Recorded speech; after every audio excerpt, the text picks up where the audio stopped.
ભગવાન બુદ્ધ એ નવગ્રહની અંદર ચોથા ગ્રહ ભગવાન બુદ્ધ રાજા એ યુવક અને યુવરાજનું બિરુદ ધરાવે છે.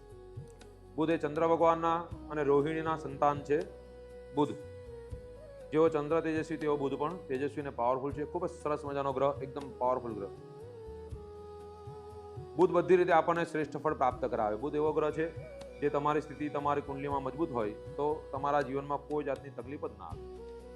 બધી રીતે સારું, શરીર પણ એકદમ સુંદર વ્યવસ્થિત, ઘર પણ સારું, ઐશ્વર્યવાન, સંપત્તિ, વૈભવ, પત્ની પણ સારી આવે, સંતાનો પણ શ્રેષ્ઠ અને સારા માર્ગવાળા, યોગ્યતમ સ્થિતિવાળા, કોઈ જાતની કોઈ તકલીફ નહીં, જીવન સ્વર્ગ જેવું બનાવી દે એવા બુદ્ધ રાજા છે.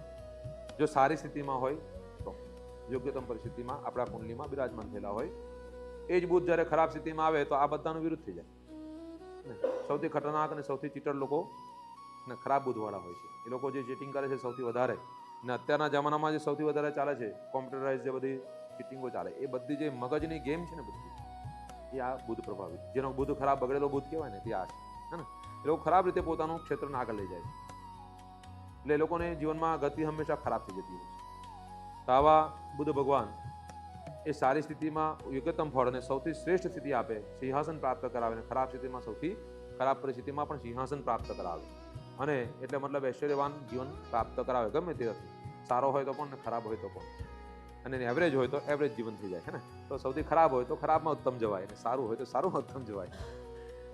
આવો બુદ્ધ ભગવાન યુવરાજ યુગ બરાબર છે ને, નવગ્રહની અંદર સૌથી શ્રેષ્ઠ ગ્રહ. તો આ બુદ્ધ ભગવાનની પ્રતિષ્ઠા જોઈતી હોય તો વિષ્ણુ ભગવાનની ભક્તિ કરવાની, કૃષ્ણને પગે લાગવાનું. કૃષ્ણની ભક્તિ કરો તો બુદ્ધ પાવરફુલ થાય. એટલે કૃષ્ણના ભક્ત બધા એ લોકોને જોવાનું કરોડોપતિ હોય બધા, એ લોકોના ચહેરાની સ્થિતિ બદલાઈ જાય. જે લોકો કાયમ કૃષ્ણની ભક્તિ કરે ને એ લોકોનો ચહેરો આખો અલગ થઈ જશે.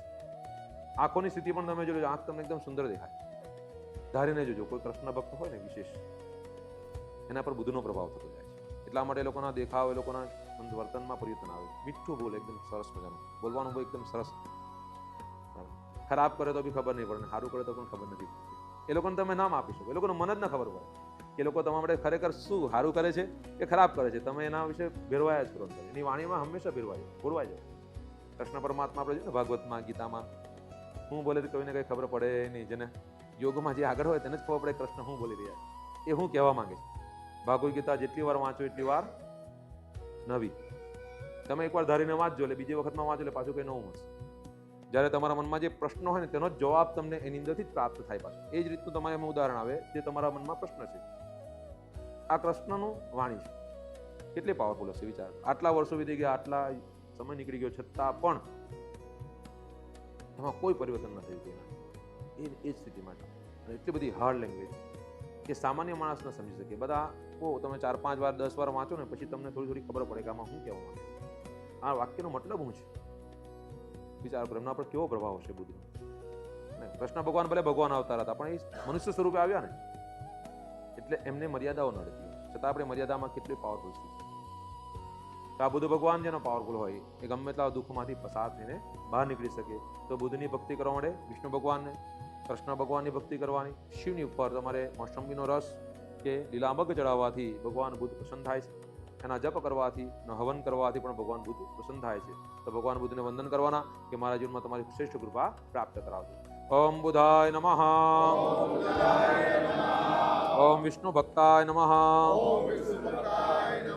ઓમ મહારુદ્રાય નમઃ.